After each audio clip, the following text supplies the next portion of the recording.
Modern rock at the Jersey Shore, FM 1063. It's Michele Amabile. And today on Local Licks, I've got a New Jersey based singer songwriter, Jason Didner.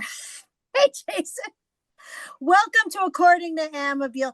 Jason's got a new album. It's called Asbury Heart, celebrating the people, places, musical history that helped shape Asbury Park, including somewhere I used to work, a little house on Hope Road, FM 1063 Modern Rock at the Jersey Shore.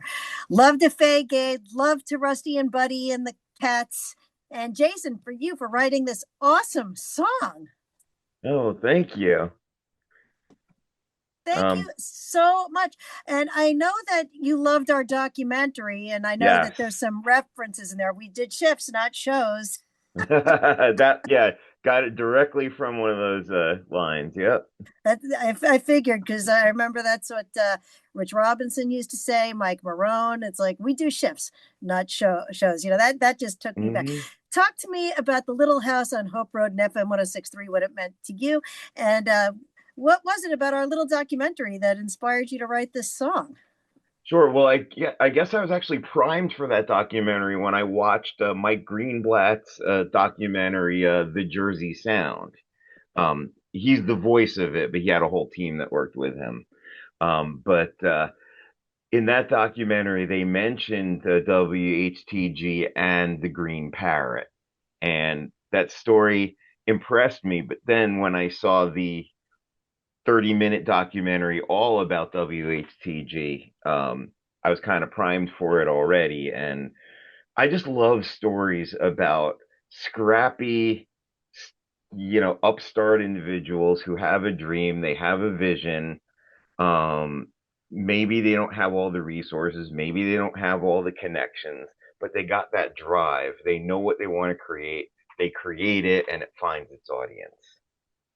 Well, that definitely was my experience at FM 1063. I came on in the early 90s, but what was great about that documentary is it went all the way back to the 80s and about how we kind of started with jocks bringing in their own albums. We brought in our own vinyl. I even brought in my own records for the Friday Night Frenzy, which was my Friday night punk rock show. And tragically, a lot of that got stolen in Philadelphia.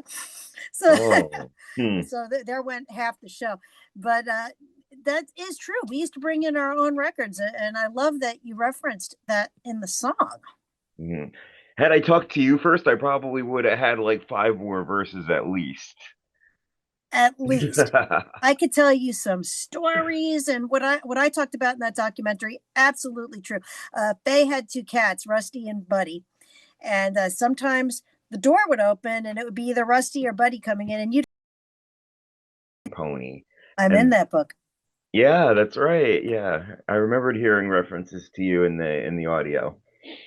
Um, so that kind of reinforced stories that were also in the Jersey Sound, like about the DIY punk rockers who had concerts in their basements and they photocopied zines that they made, and they'd put on shows in VFW halls, and they even made their album covers at home one at a time. They made the dust jackets themselves. So that all got into the song DIY, which John Caspy, formerly bouncing off Bob, who they got played on GHT back in the day. We played a lot of local bands back in the day. I remember playing bands like Kid with Man Head, like really mm, all the way back to Gordon Brown's first bands.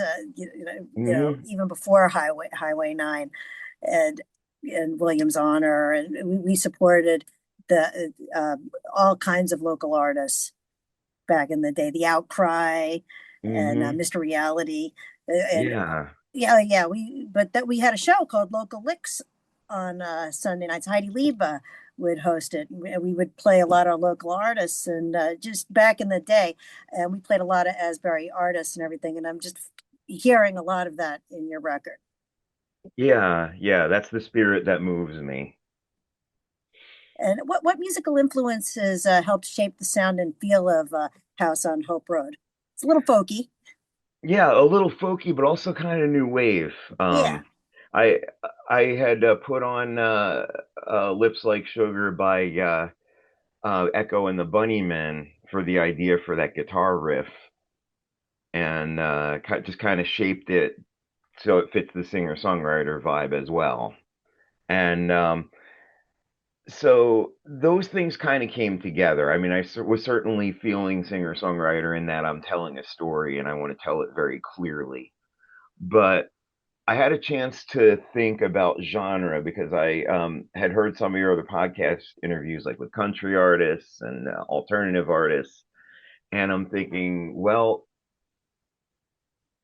to me, genre is like if you're going to tell a short story, genre is kind of the setting of the story. And that's why I'm very accustomed to just letting each song have almost its own genre. So like you got DIY, which is punk rock, like at the Ramones tempo. And then right after it, you have House on Hope Road, which fuses a singer songwriter storyteller with new wave and alternative. But I feel like the song is rooted in Asbury Park history, and I feel like you did a lot of research into it. Like I feel like you went beyond our documentary. Hmm. Well, Did you talk to probably. people, other people outside of me about the radio station, or I'm in a group on Facebook. It's like a WHTG group for people who used to listen to it.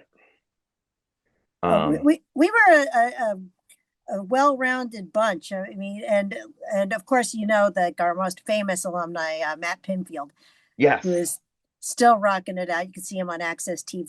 He's out in California on the SoCal Sound and everything. And it just working with him, he was an encyclopedia of knowledge. You couldn't help but learn when you were around him, and it was just great to watch him work in the studio. I used to see him just grab CDs out of nowhere and throw it in there, and then he would just have all this knowledge without even looking it up.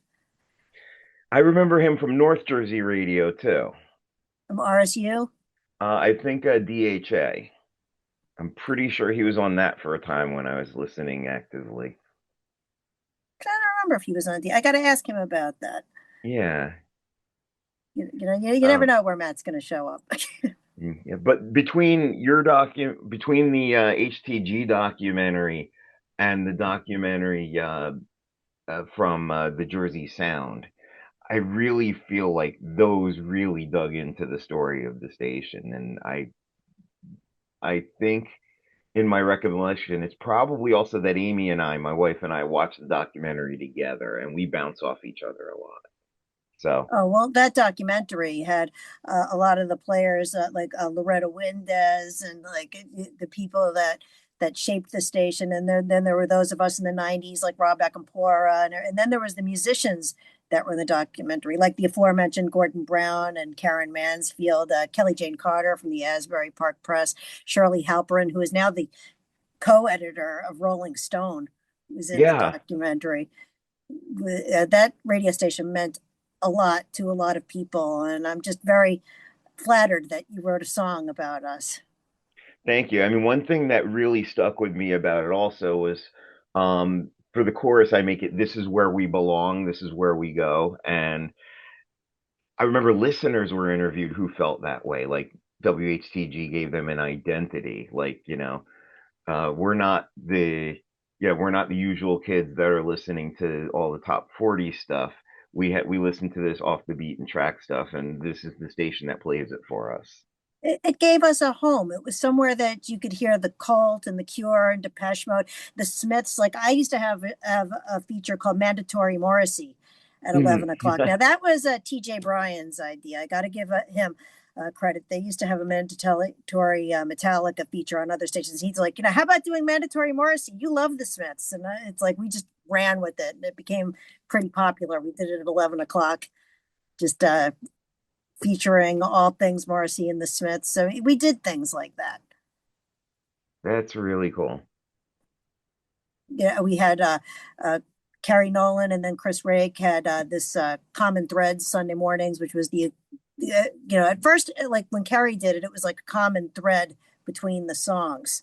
There would be a theme. I guess she was going for a Vince Gelza Mm, vibe, and she did a beautiful job with that. And then Chrissy took it further with a lot of acoustic versions, and like acoustic versions like Sarah McLachlan's Ice Cream, which was acoustic, and then like we had Jeff Raspy on Sunday nights, and like I said, Heidi doing the local licks show, and we just had all these shows that gave a home to music, just like you said in your song. yeah, yeah, and I love that. But not only the music, the listeners felt like they had a place too. Exactly. And then, in the 80s, there was the Green Parrot, like which became an extension of the radio station. It was just a Yeah. home for people to go. And then in the 90s, that extended with shows at the Fast Lane. And there were shows at the Saint in Asbury Park and the Mm, Pony. And like I said, Matt, when he was spinning at the Melody, that was like a separate entity when he was spinning in New Brunswick while he was still on the radio station before he went to, MTV, which was, yeah. we were also proud of him when Mm, he moved on for that. But that's huge.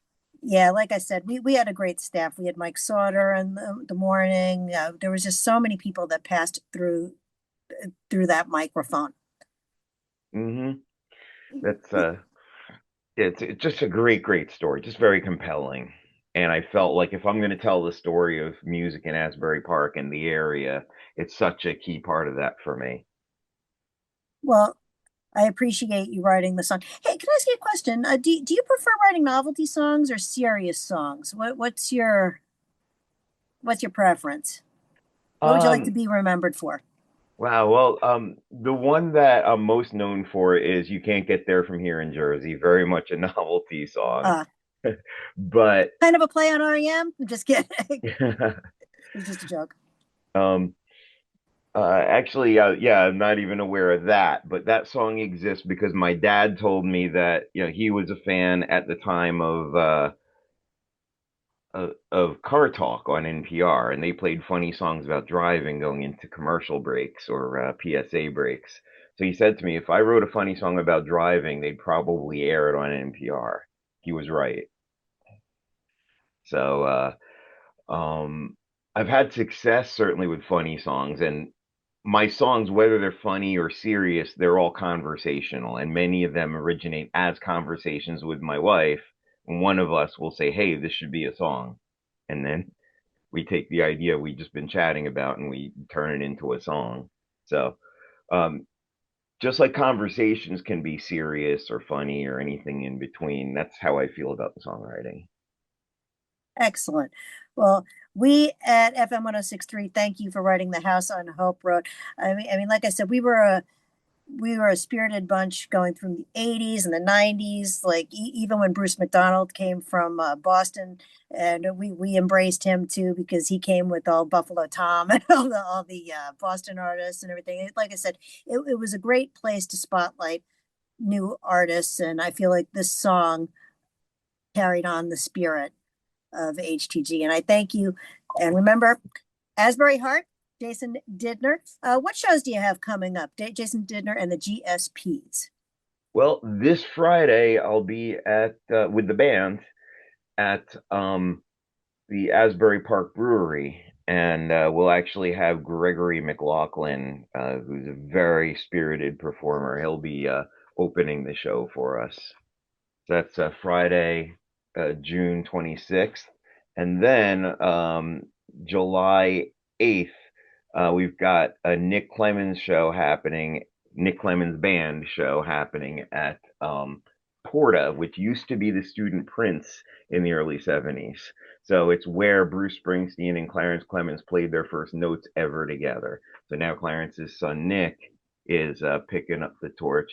He's going to be the featured performer. Our band is also going to be on the bill. Well, I'm sure you'll be performing Deliver Me from Nowhere. I wonder if Bruce has heard this yet. I'm not sure, but I also wrote one about Garry Talent, and that got published in the Asbury Park Press. So there's also a chance that he might hear the song about himself. Which song was that? That was. The first one, track one, Come Across the Come Across Tracks. the Tracks. That's Garry Talent related? That's Garry, because in the 60s, in the mid 60s, Garry was a teenager, new in town, who didn't think about the fact that white guys were not crossing the tracks to play on Springwood Avenue. He just did it because that's the music he liked. He became a member of Little Melvin and the Invaders with Clarence Clemens. He's a teenager now. He's the only white guy on that side of town. He crossed the tracks because that's where his passion was. And he said in a story in the Asbury Park Press, he said it didn't make sense not to. So I think we could all learn from that. And I was moved to make that a song, the album's first single. Well, I'm sure anybody that cares about Asbury Park history, Asbury Heart, essential. Thank you, Jason Didner, for coming on According to Amabile. This was a wonderful conversation, and I thank you for being here. Remember, According to Amabile, if you like what you're hearing, please like and subscribe. And thank you for listening, Jason Didner. Thank you for joining us on According to Amabile. Thank you, Michele.